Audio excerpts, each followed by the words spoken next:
Hi, I'm Mike Thompson, and I'm going to show you how I made this cool drip tray. I was going to make it out of metal, but I thought I'd show you how it's possible to make it out of wood. I started by ripping strips of 1/8 Baltic birch, 3/4 of an inch wide. A lot of them. About 2 square feet worth, actually. And then I cut those into strips, I think they were 4 7/8.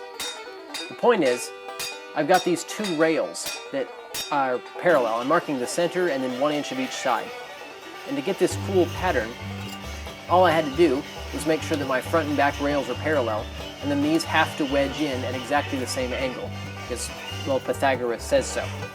And that was kind of the aha moment with this design. And of course, these were originally going to be metal, but I wanted to make them out of wood just to show you that you can do it. And it works just fine. I have no plans to actually turn this into metal. And then once the test fit was complete, I glued it all together. A little bit of wood glue at the front and the back. And then once it's all painted and varnished, of course it's pretty much waterproof. And they all pack in there just like so. It looks really neat. And then I go ahead and remove my front and back strong backs here.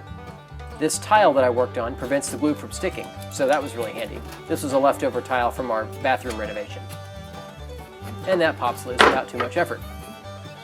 Now here, I'm aligning the ends, and then there's 3 little tabs you can see on this lower piece of wood.